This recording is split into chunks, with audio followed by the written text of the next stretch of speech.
This episode of the Hopper in the Morning Show is brought to you by Elva and Fred Beltran of Porterville, our friends Ron and Terry Irish, Russell Buck Fletcher, candidate for Porterville City Council, and Christy Costa.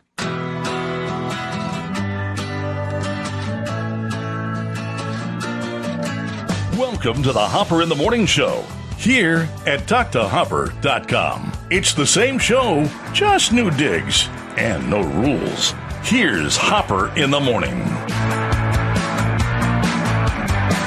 Well, good morning, everyone. It is Wednesday. It's also September 12th, 2018. Here's what's happening in the South Valley.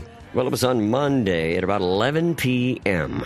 An officer with the Porterville Police Department was on duty, assigned to a DUI enforcement detail, traveling westbound on Olive Avenue near Porter Road. Now, as the officer neared the area of Olive Avenue and Porter Road, a 2005 Acura TL, which was traveling eastbound on Olive Avenue, made a northbound turn into the oncoming path of that officer's 2017 Dodge Charger police unit. The officer attempted to avoid the vehicle but was unable to do so.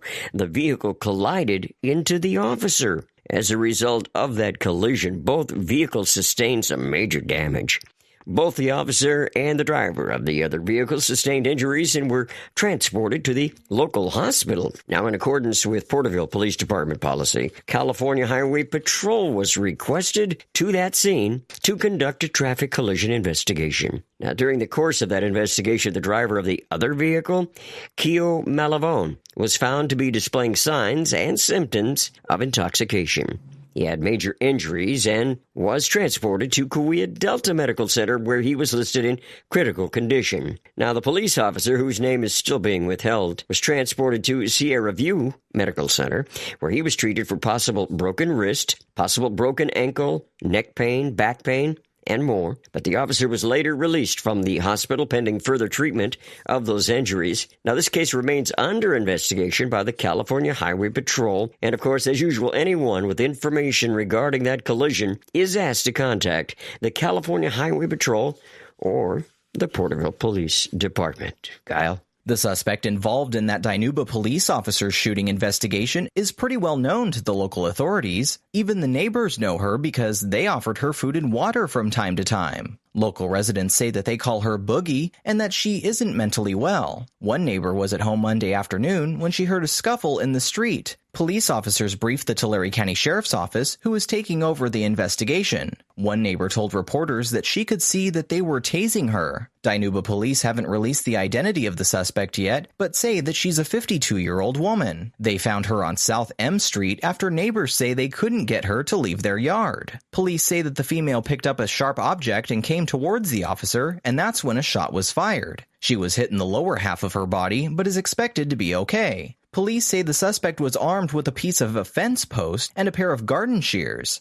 The Tulare County Sheriff's Office has taken over the officer-involved shooting investigation. Well, the Porterville Unified School District announced the passing of Olive Street Elementary School Principal Isaac Nunez. Now, Mr. Nunez suffered an injury. This happened on Sunday in a fall at his home. He was then airlifted to Kauai Delta, where he was receiving treatment. And despite everybody's best efforts there, Mr. Nunez's condition did not improve. He passed away with his family at his side. Isaac touched thousands of students' lives over the 21 years that he spent as an educator with the Porterville Unified School District, and his absence is going to be felt by the entire community. Though tragically cut short, everybody seems to be very grateful for the time that they had with him and for the passion, the commitment, they shared, the leadership that he exemplified every day in his work with the staff and the children at that school. And they want me to say to you, on behalf of the entire Porterville Unified School District community, they would like to extend their deepest condolences to Isaac's wife, Casey, and the rest of the Nunez family. By the way, Mr. Nunez was only 46 years old. Over a week ago, 4 boaters were thrown overboard along Lake Havasu. The collision claimed the lives of 3 people, and sheriff's deputies presume the 4th is also dead, but they still can't find her. While the Mojave County Sheriff's dive team continues the search for the last missing boater, resources are wearing thin. However, the search continues. Reagan Heitzig is also missing. Heitzig, 26, is an El Diamante High School graduate. She now lives in Ventura, according to her Facebook profile. Many were wondering how long the search efforts will continue. The cause for the fatal collision still has not been determined. Officials say that they are focusing the majority of efforts on searching for the last missing boater. Some witnesses say neither boat had lights on at the time of the collision. None of the boaters wore life jackets, which aren't required but are recommended by authorities. The incident that sparked the multi-agency operation happened on September 1st around 8 p.m. At a press conference, Mojave County Sheriff Doug Shuster said that a boat carrying 10 people and another vessel with 6 people on board collided head-on Saturday night on the river that borders California and Arizona. Both boats sank and passing boaters pulled victims from the water, he said. Law enforcement agencies from San Bernardino County Sheriff's Department and surrounding agencies rushed to the scene and helped with search operations. Mojave deputies have confirmed that at least 2 of the victims were from Tulare County,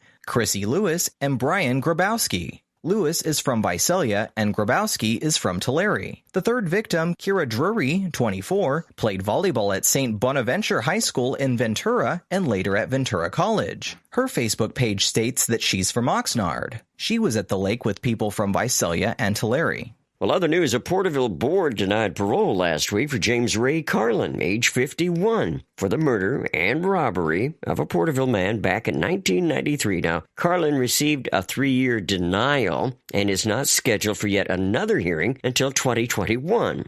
Now, you might recall back in April of 1993, a neighbor of the adult male victim requested a welfare check from officers because she had not seen this guy in a few days. When officers arrived, they found the victim lying on the bed with duct tape around his ankles, his legs, wrists, his waist, his mouth, eyes, and even his head. And the house was ransacked. Once again, James Ray Carlin, for the 3rd time, has been denied parole.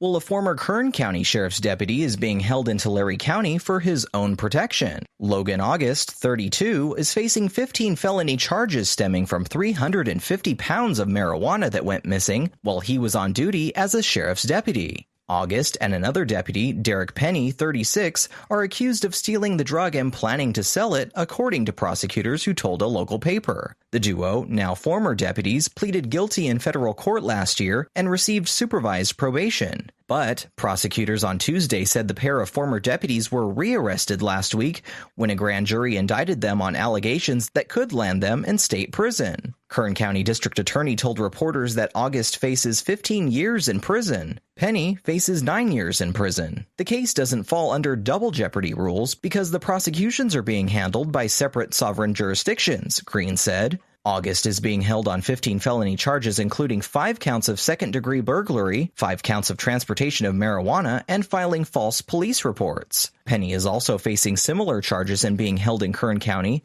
after being extradited from Idaho. The Kern County said yesterday that the federal investigation wasn't thorough, and his own team of detectives, along with investigators from the Kern County DA's office, spent a year following up. August is being jailed in Tulare County because of possible threats by inmates he may have arrested who were now held in Kern County jail facilities. He was booked in Tulare County on September 7th, and bail was denied. Well, News First has learned that the city of Porterville will be getting, well, a very prestigious award. The problem is, we just can't announce that just yet, but I guess we just wanted to tease our listeners, make you aware of the fact that something very cool is about to happen for the city of Porterville.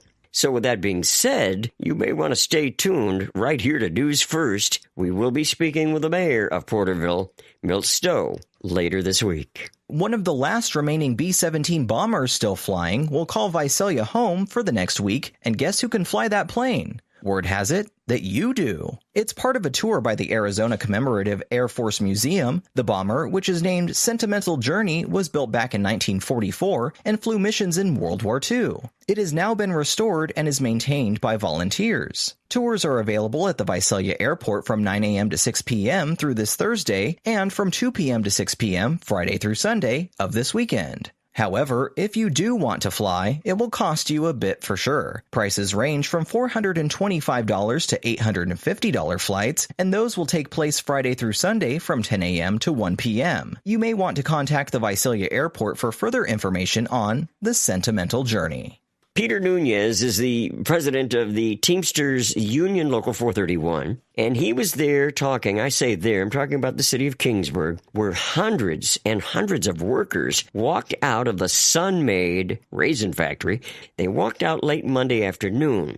Now, continuing, Peter Nunez was the president of the Teamsters Local 431. He said it's all about wages, but much more, actually. He said a disagreement over health and welfare contributions is really the main factor stalling negotiations right now. He said that many of the members can't afford to use or utilize the insurance because the cost of the utilization. So they're paying for something they can't use. According to Nunez, there was about 200 workers that first picketed outside that plant.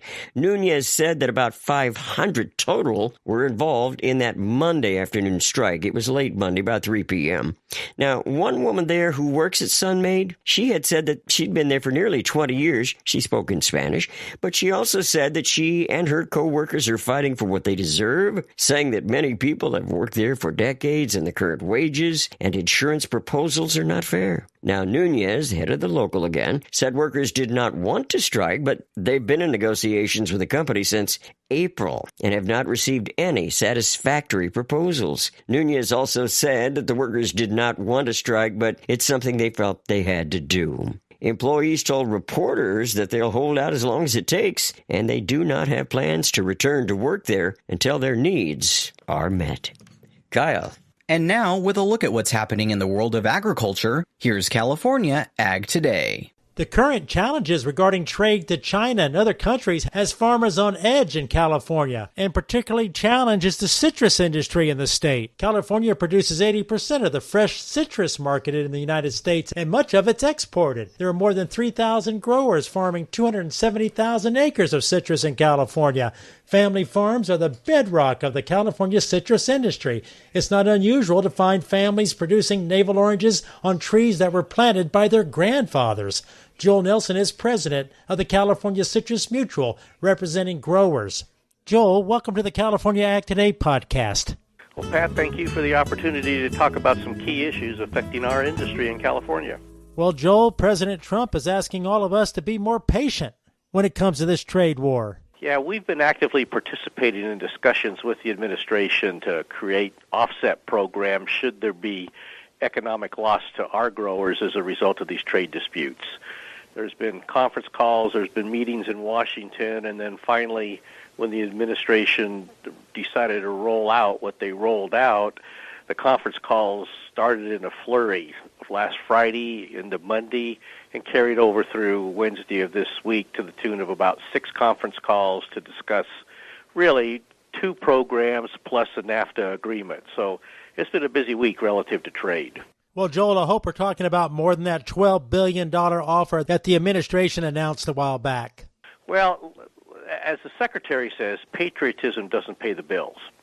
And where it's at is about 50% of that $12.5 billion is dedicated to the major commodities that have done a lot of business in India, Mexico, and China. And those are the ones that have suffered hard damage that's documentable for this year, and as a result, there's going to be a direct payment program for, like I said, roughly 50% of it, but not all of it's going to be allocated out this year. Some of it's designed to come out next calendar year.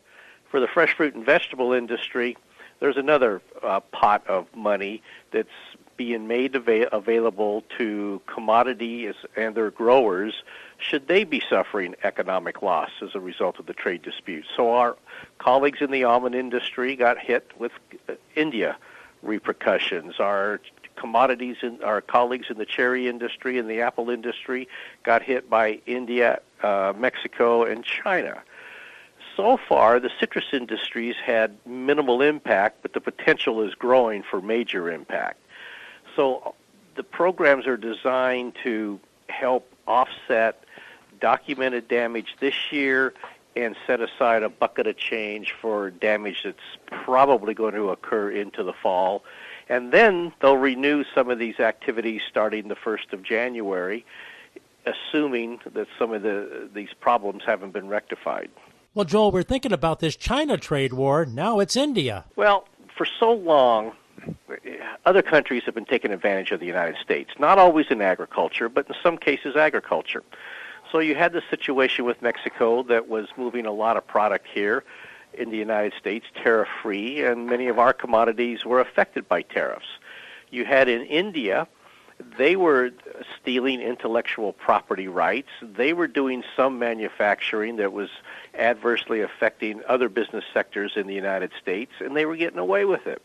In the case of China, they have for many years been putting together these pseudo-partnerships with manufacturing entities over who wanted to do business in China as their economy grew, and they created partnerships, and then once they learned everything about the manufacturing of widgets and how to conduct a business model, then they split away from the partnership and opened up their own business to compete against the U.S. company, who ultimately lost everything. And then finally, when an individual or an entity came over to do business in China and it involved the use of technology, software, programs, items of that nature, the Chinese demanded that that basic information be shared before any individual could register for doing business.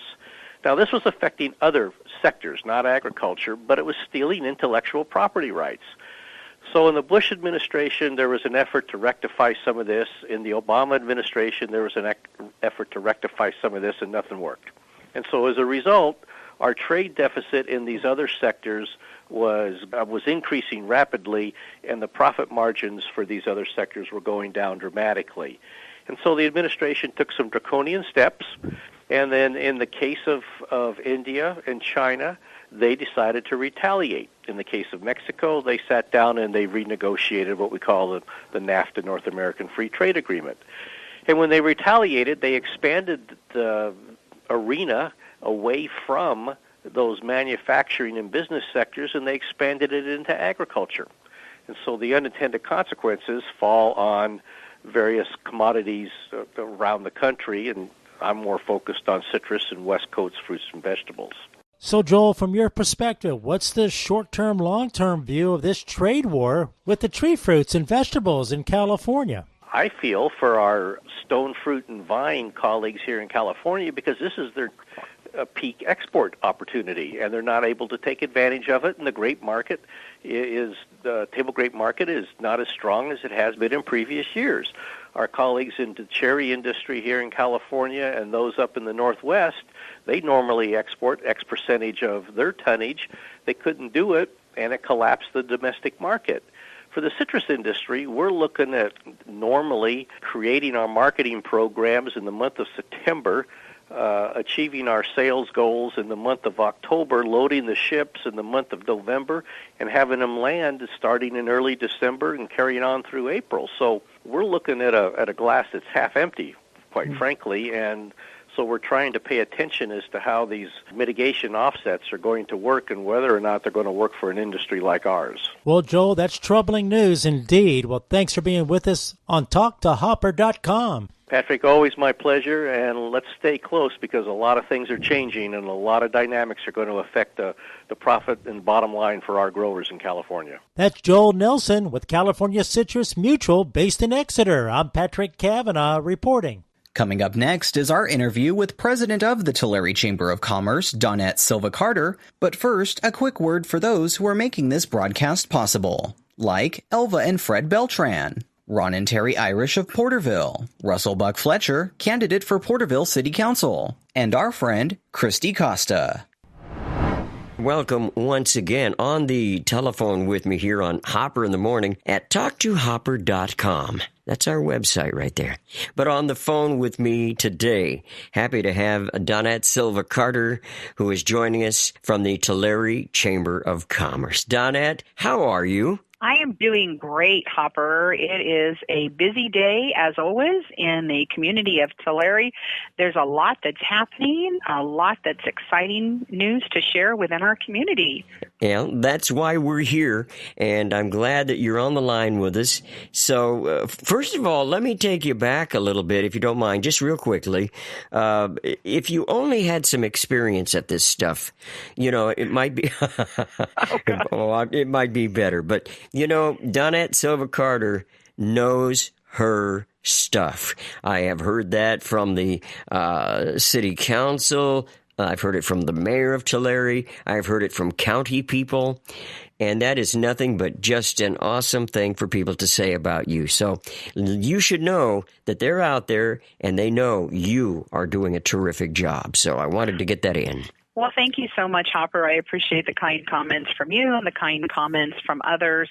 I truly do love what I do. I loved it when I had the opportunity to promote Porterville, and it's been great to come home and to be in Tulare, where I spent some of my growing up years, and to be here promoting Tulare and also all of the county of Tulare, because, you know, it's also about crossing those city borders, because we are one county and we are the Sequoia region. So, you know, it's Tulare first, I should say, as part of the Tulare Chamber of Commerce, but it's also really working together collaboratively to bring the good into our whole county of Tulare.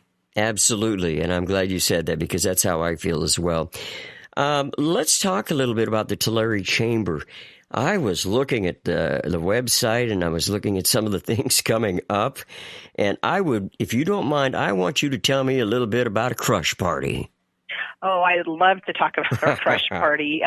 This is our 5th year with this event, which also benefits the College of the Sequoias, their foundation. So we actually do the event at the COS Tulare campus. And this is a beautiful campus, the way it's been designed. And we're happy to be able to be there in Building B to host all of our guests at this event. It happens on Friday, September the 21st. It's from 6 p.m. to 9 p.m. And we are excited to let everyone know that this year we've really grown the event in the number of food vendors that are going to be there, where you're going to sample some wonderful foods from throughout Tulare County, as well in the number of wineries that will be represented. And we even have some vodka tasting and some beer tasting as well. So it's just a fun evening to end your week on a Friday. You come out to COS Tulare campus, and you're going to get some networking in there. You know, it's a very social atmosphere and a very casual atmosphere to just enjoy good food, good wine, and also our silent auction that we have. So we have quite a few wonderful items that'll be up for people to bid on. And of course, we have the famous wine tree that features 109 bottles of wine that people can win. So we have that opportunity drawing, and the tickets for the event to attend are only $50, and trust me, you're going to get your $50 worth while you're also supporting great programs that are out there between COS and also the Chamber of Commerce. And then you have that chance for the wine tree opportunity drawing, and those tickets are $20. And tickets are all available on our website at tularechamber.org. That is awesome. I just, for some reason, I know this redhead that's that is probably, you say wine and she's there. So, but PK, obviously still a good friend of mine, and she asked me about that. So I'm glad, and I hope she's listening today, because she'll find out all about it right here. So there you go. I do too. I certainly hope she's going to come and join us, because she's going to get a lot of wine sampling that evening and have a good time. Yeah, she loves that. And it was interesting to me that you said vodka sampling or tasting or as well. I guess, you know, there's so many different kinds of vodka these days, different infusions of flavors and things like that. That should be interesting as well. Just sip it, though. Just sip it. Absolutely, just a taste. That's you it. know, that's how that works. We like to keep happy with ABC licensing and all of that good stuff too. So we do follow the rules. But let me tell you, you can take a taste at every booth, and you know it's going to be a great evening. And I think people are going to enjoy the foods that we have from the various different restaurants that are going to be out there. So we have, you know, quite a few from Tulare. You know, we're going to have La Piazza. We're going to have Rosa's. We also are going to have the Vintage Press and the Wyndham. So our neighbors and Stafford's Chocolates, another neighbor that's coming to join us. So with lots of different foods and wonderful desserts. Appalachians will be there. They, of course, are famous for their apple pie, which they'll be serving as well as some soups. So just so many different things. We could keep going on and on. I should mention that that we're going to have Tulare Meat Locker. And so Happy Cookers will be cooking up sausages that they're offering. And so it's going to be great. Just a good evening to come out, support COS Foundation, bring your friends, have a wonderful, relaxing evening at the end of your week. And let me make this clear now. This is going to be held at the Tulare campus of COS, correct? Yes, it is. Okay, I want to make sure I had that down because I will be repeating this in other broadcasts. So I want to make sure that everybody remembers where to go. So, and it's on the 21st, which is a Friday, which is always a good day to be able to do these things. So that should be great. I'm looking forward to hearing more about it if I don't make it myself. So let me see. What else did I want to ask you?